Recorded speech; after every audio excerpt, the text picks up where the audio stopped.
সিম কুচি, বাঁধাকপি, টমেটো, কাঁচা লঙ্কা, আলু এই সমস্ত কিছু দিয়ে ভালোভাবে কুচিয়ে নিয়েছি। গোলমরিচ দিয়েছি, ডিম দিয়েছি, লবণ দিয়েছি। এইসব দিয়ে হলুদ কিন্তু দেইনি। হ্যাঁ, এসব দিয়ে এই জিনিসটাকে আমি ভালোভাবে এভাবে মেখে নেব। আরও একটা জিনিস ছিল ফুলকপি, সেটা বলতে ভুলে গেছিলাম।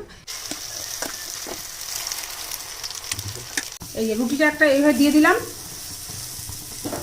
এবার এটা উল্টে দেবো। উল্টে দিয়েছি। এবার এখানে আরও একটা রুটি দেবো। এবার এটা ধীরে ধীরে হবে। তো এটা রেডি হয়ে গেছে। এখন আমি একটু ওপর দিয়ে সস দিয়ে দেবো। সসটা তো খুব বেশি খাই না, তাই অল্প করে দিলাম। এবার সসটা দেওয়ার পরে এই যে রুটিটা ওপর দিয়ে দিলাম।